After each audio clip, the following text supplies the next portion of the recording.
हाँ जी दोस्तों, तो स्वागत है आप सभी का एक और नए एपिसोड में। और आज हमें एशिया कप का पहला अपसेट मिल गया। अफगानिस्तान वर्सेस बांग्लादेश का मैच था, जिसमें बांग्लादेश ने अफगानिस्तान को 8 रन से हराया। और आज के मैच को देख के काफी डिसअपॉइंटेड फील हुआ, क्योंकि अफगानिस्तान एक तरीके से अपनी ही सी टीम लगती है। और अफगानिस्तान के मैच में ऐसा लगता है अफगानिस्तान जीते, वो दिल से ख्वाहिश होती है। तो अफगानिस्तान के हारने से थोड़ा सा बुरा तो लगा है सारे ही इंडियंस को। मुझे लगता है कि शायद ऐसा ही फील हुआ होगा।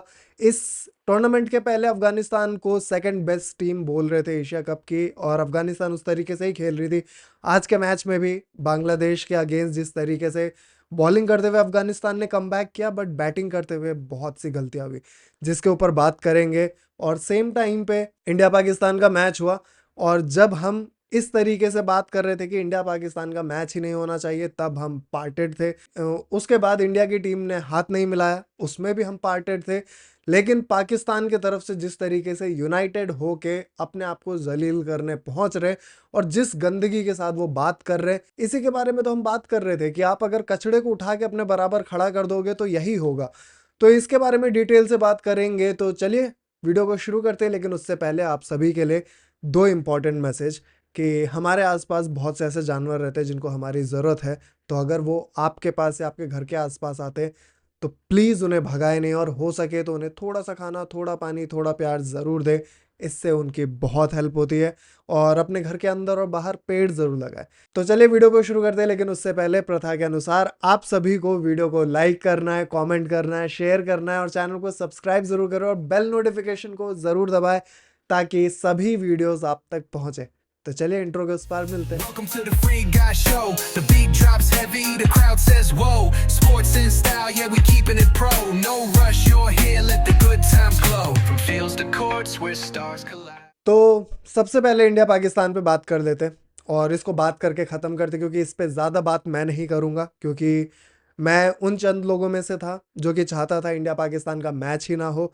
बट प्रैक्टिकली मैं इस चीज़ पे भी एम्फोसिस दे रहा था, या इस चीज़ पे भी जोर दे रहा था, कि अगर इंडिया पाकिस्तान का मैच होना भी है तो एक टूर्नामेंट में इस तरीके से रखो कि सेम ग्रुप में ना हो। और एशिया कप के नाम पे इंडिया पाकिस्तान का बायलैटरल नहीं होना चाहिए, कि इंडिया पाकिस्तान का 3 मैच फिक्स हो, जो कि हर आईसीसी इवेंट और एसीसी इवेंट में होता है। ये कौन तय करता है कि इंडिया पाकिस्तान सेम ग्रुप पे होगा, और उस ग्रुप में हम कंपटीशन भी नहीं रखेंगे? अगर इस टूर्नामेंट में भी अगर हम दोनों ग्रुप को देखें, तो अफगानिस्तान वाला ग्रुप ज्यादा स्ट्रांग है, वहां पे कंपटीशन ज्यादा, और आज ये चीज दिख भी गई।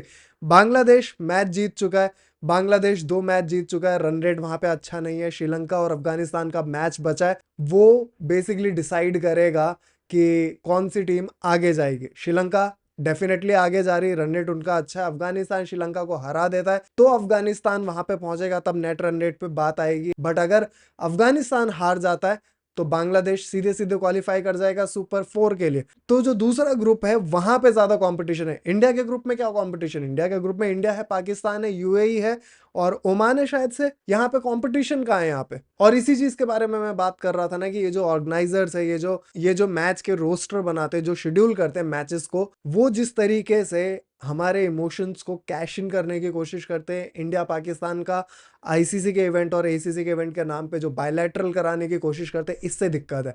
बट सेम टाइम पे देखो, दिली ख्वाहिश तो ये थी कि इंडिया पाकिस्तान का मैच ही नहीं होना चाहिए। आप कभी भी कचड़े को अपने बराबर पे नहीं रखते हो। आप कभी भी कचड़े में उतर के ये नहीं बोलते कि देखो कचड़ा लग गया।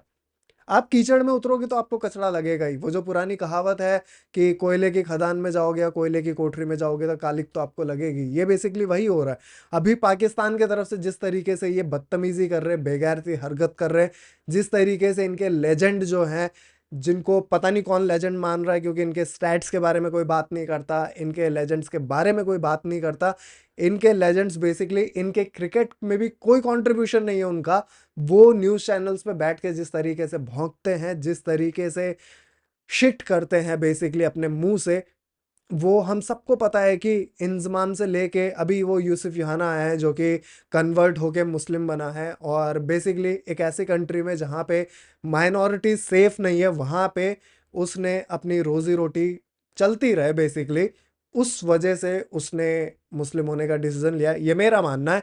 और जिस तरीके से वो कन्वर्ट होके अब अपना घर चला रहा है, क्योंकि दानिश कनेरिया भी वहाँ पे एक माइनॉरिटी था जो कि इस्लाम में कन्वर्ट नहीं हुआ, वो कहीं भी नहीं है आज। उसने पाकिस्तान को कितने मैच जिताए, वो कितने मैच और जिता सकता था, कितना वो और खेल सकता था, उसके बारे में कोई बात नहीं करता। वहाँ पे बेसिकली आप अगर टर्न नहीं हो रहे हो, कन्वर्ट नहीं हो रहे हो, तो बेसिकली आपका कोई वजूद है नहीं। बेसिकली इस पूरी चीज़ में एक चीज़ तो बहुत क्लियर निकल के आई है, पाकिस्तान जितनी बुरी तरीके से हारा, पहले भी हारता था, कुछ नया नहीं हुआ, लेकिन इस पूरे मुद्दे में सिर्फ एक इंपॉर्टेंट मुद्दा पाकिस्तान के लिए ये है कि इंडिया वालों ने हाथ नहीं मिलाया, जबकि इनका मुद्दा ये होना चाहिए था, अपनी टीम को गाली दो कि अगर जब इतनी राइवलरी है, इतनी दुश्मनी है, तो वहां पे हार के कैसे है। अपनी टीम को गाली देनी चाहिए थी। अगर हम हारते तो हम इंडिया अपनी टीम वालों को क्रिटिसाइज कर रहे होते कि इनसे नहीं हारना चाहिए था, क्योंकि मैच तो चलो ठीक है, अब इन्होंने डाल ही दिया था, हमारे प्लेयर्स को खेलना ही था, बट हार तो नहीं सकते थे किसी भी हालत में। तो बेसिकली जो इनकी औकात है, ये उस तरीके से ही रिएक्ट कर रहे हैं। इनके रिएक्शन को सीरियसली लेने की ज़रूरत नहीं है, लेकिन हमारे यहाँ पे बहुत ज़्यादा सीरियसली लिया जा रहा है। और बेसिकली वजह यही है कि जब आप कीचड़ को अपने बराबर पे रखोगे तो कीचड़ आपको लगेगा ही। आप बराबरी का दर्जा अगर कीचड़ को दोगे तो बेसिकली आप समझ जाओ। बाकी तो एक और बार इनसे मैच होगा 21-22 तारीख को, जब कभी भी होगा उसको भी बॉयकॉट करेंगे हम करेंगे। हमारे पास व्यूवरशिप नहीं है, हमारे पास फॉलोवर नहीं है, स्टिल इंडिया से ऊपर नहीं, इंडिया से ऊपर कुछ नहीं। तो चलिए आगे बात करते हैं, अफगानिस्तान और बांग्लादेश वाले मैच की बात करते हैं। कल श्रीलंका वर्सेस हांगकांग वाला मैच भी था, श्रीलंका किसी तरह उस मैच को जीत गया, बट श्रीलंका के लिए अब यहाँ पे रास्ता थोड़ा आसान है, वो सुपर 4 पे जाहिर है। और उसके बाद अब जब आज बांग्लादेश वर्सेस अफगानिस्तान का मैच था, इसमें बांग्लादेश को एक बहुत अच्छा स्टार्ट मिला था, टॉस जीत गए थे, बैटिंग ली थी, और सेकेंड इनिंग में जिस तरीके से स्पिनर्स की बॉल घूमनी शुरू हुई थी, जिस तरीके से बॉल हरकत कर रही थी, वहां पे अफगानिस्तान के लिए मुझे पर्सनली ऐसा लगा था कि वहां पे अफगानिस्तान के लिए एक एडवांटेज होना चाहिए, क्योंकि अफगानिस्तान के पास बहुत क्वालिटी स्पिनर्स है।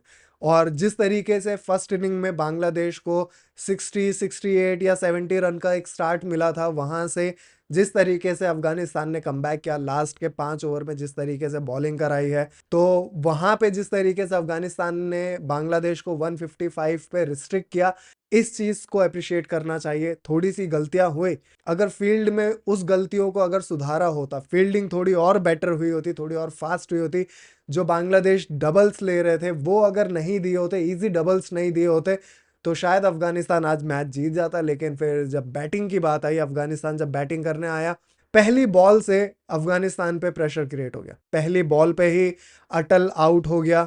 उसके बाद इब्राहिम जादरान जिस तरीके से वो खेल के गए, उसके बाद गुरबाज जिस तरीके से आउट होके गए, फिर उसके बाद गुलबदीन नायब जिस तरीके से कॉटन बोल्ड होके गए, नबी ज़्यादा कंट्रीब्यूट नहीं कर पाए। उसके बाद फिर उमर जाई ने एक अच्छा कैमियो खेला।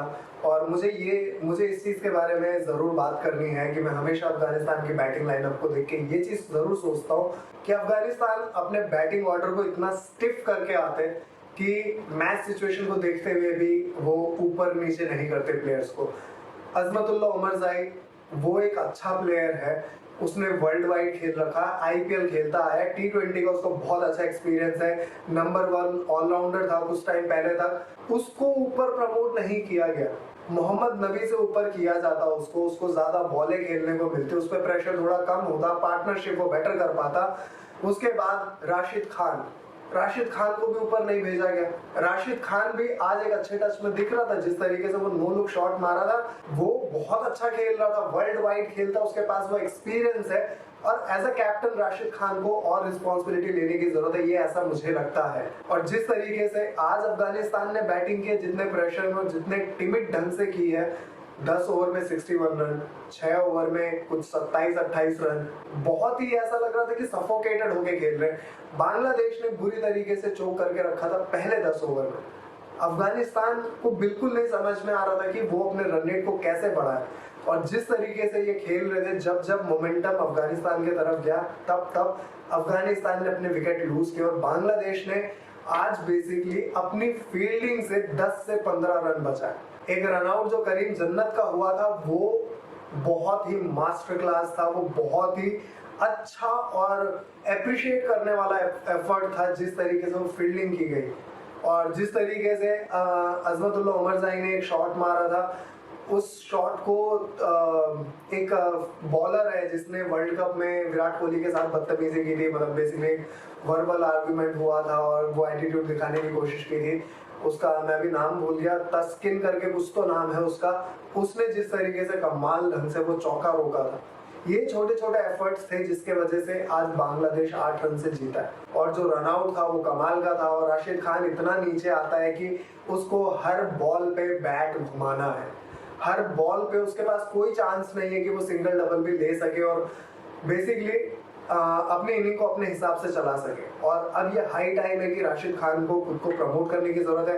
अफगानिस्तान की टीम को सिचुएशन के हिसाब से अपने प्लेयर्स को प्रमोट करने की जरूरत है। वो एटलीस्ट एक्सपेरिमेंट कर सकते हैं अपने बेस्ट क्वालिटी बैटर्स के साथ। और जिस तरीके से अभी अफगानिस्तान का बैटिंग लाइनअप मैं देख रहा हूँ, मुझे पर्सनली ये फीलिंग आती है कि अटल बेसिकली एक अच्छा नंबर 3 बैटर है। ओपनिंग में रहमतुल्लाह गुरबाज के साथ एक और अच्छा बैटर आना चाहिए, जिसके वजह से गुरबाज से ये प्रेशर हटे कि गुरबाज को ही रन रेट को तेज लेके चलना है।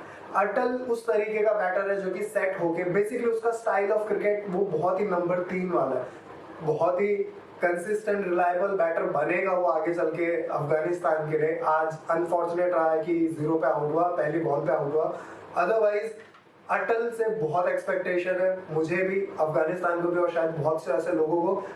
बट अब अफगानिस्तान को एक ऐसा ओपनर चाहिए जो कि गुरबाज से प्रेशर हटाए, कि सिर्फ गुरबाज की रिस्पॉन्सिबिलिटी है कि वो तेज खेले। मे भी इब्राहिम जादरान के साथ ही वो ओपनिंग करा और अटल को नंबर 3 रखे, ये भी एक पॉसिबिलिटी है। बट अफगानिस्तान को इस चीज पे जरूर काम करने की जरूरत है, क्योंकि इनका बैटिंग ऑर्डर मुझे ठीक नहीं लगता और शायद इस चीज से बहुत और लोग अग्री करते हो। आप लोगों का क्या ओपिनियन है कमेंट सेक्शन में जरूर बताना। और अब जिस तरीके से यह टूर्नामेंट जा रहा है, सिर्फ ग्रुप बी को छोड़ के कुछ मजा नहीं है। अफगानिस्तान वाले पूल में ही जो भी चैलेंजेस है या कंपटीशन है वो वहीं दिख रहा है। अब next match Afghanistan versus Sri Lanka, इन दोनों मैच में अफगानिस्तान के लिए डू और डाई होगा। और वहां पाकिस्तान बेसिकली, कचड़े को आप अपने बराबर रखोगे, मैं एक बार फिर बोलूंगा, कचड़े को आप अपने बराबर रखोगे तो बेसिकली आप कचड़े की इज्जत बढ़ा रहे हो और अपनी गिरा रहे हो, ये बेसिकली उस तरीके की बात है। और वही कचड़ा अब यूएई के साथ डू और डाई मैच खेलेगा। बॉयकॉट करने तक की बातें आ गई थी, मैच रेफरी को नहीं हटाओगे, जो कि इंडिया पाकिस्तान वाले मैच में था, उसको अगर आईसीसी नहीं हटाता है, जिसको आईसीसी ने रिजेक्ट कर दिया, तो पाकिस्तान इस टूर्नामेंट को बॉयकॉट करने वाला था। बट इनकी आदत है, इनके अंदर गैरत है नहीं, ये हमेशा से थूक के चाटते आए। ऑपरेशन सिंदूर के बाद भी हार के वो लाइव नहीं था, तो क्रेडिट कि हम जीत गए बेसिकली। तो पॉइंट यही है कि जो चीज लाइव हुई वहां पे हार गए और अब बुरी तरीके से थूक के इनके प्लेयर्स ने, इनके बोर्ड ने चाटा है। और अब ये जाके यूएई से खेलेंगे डू और डाई, और फिर एक बार सुपर 4 में इंडिया वर्सेस पाकिस्तान होने वाला है, उसको भी बॉयकॉट करेंगे। और मेरी गुजारिश है आप लोग जरूर इसको बॉयकॉट करें, और मैं बहुत हाईली रिक्वेस्ट कर रहा हूं आप सभी फेलो इंडियन से कि इस मैच को भी बॉयकॉट करें। और ये बेसिकली ये जो एक हम मोमेंट लेके चल रहे, एक हम ट्रेंड बनाने की कोशिश कर रहे कि हमारी भी आवाज सुनी जाए। और ये जो हिपोक्रेसी है कि पानी नहीं देंगे, ट्रेड नहीं होगा, एयर स्पेस नहीं करेंगे, सिंदूर जब तक ऑपरेशन सिंदूर चल रहा था हमारी रगों में बह रहा था, और उसके बाद अब हमारी रगों में पानी बह रहा है ऐसा लग रहा है। तो ये मूवमेंट अभी यहाँ पे नहीं रुकना चाहिए, बॉयकॉट हमें करना ही करना है। और चलो ठीक है, प्रैक्टिकली हम ये मान भी लें कि हमारे हाथ में ये चीज नहीं है, और जब हम ग्लोबली अपने आप को स्टैब्लिश करने की कोशिश कर रहे हैं तो हम चीजों को आइसोलेट नहीं कर सकते। और एक बंदे ने बहुत अच्छी बात बोली थी, मैंने रील वगैरह पे देखा था, उसने बोला था कि एशिया कप के इस टूर्नामेंट में इंडिया का कोई कंपटीशन ही नहीं है। इंडिया किसी भी और टीम के साथ खेलेगी, कोई भी और टीम जीत जाए तो वो बेसिकली अपसेट है, बट इंडिया जीत जाए इसमें किसी के लिए कोई सरप्राइज एलिमेंट है नहीं, किसी के लिए कोई नयापन है नहीं, ये बहुत ही ऑब्वियस लगता है। तो इंडिया को इन बच्चे टीमों के साथ खेलने की जरूरत नहीं है, इनको आपस में खेलने दो। इंडिया को सिर्फ बड़े टूर्नामेंट्स खेलने चाहिए, और शायद ये बहुत सही है, आप लोगों को भी ये चीज बहुत सही लगी होगी। तो बेसिकली पॉइंट ऑफ व्यू यही है, और इस मूवमेंट को यहाँ पे नहीं रोकना है, बॉयकॉट जरूर करें। मेरी आप सभी से हम्बल रिक्वेस्ट है, और वीडियो आपको अच्छा लगा हो तो वीडियो को लाइक करें, कमेंट करें, शेयर करें और चैनल को सब्सक्राइब जरूर करें। अब हम मिलेंगे नेक्स्ट वीडियो में, तब तक के लिए bye, take care, peace out.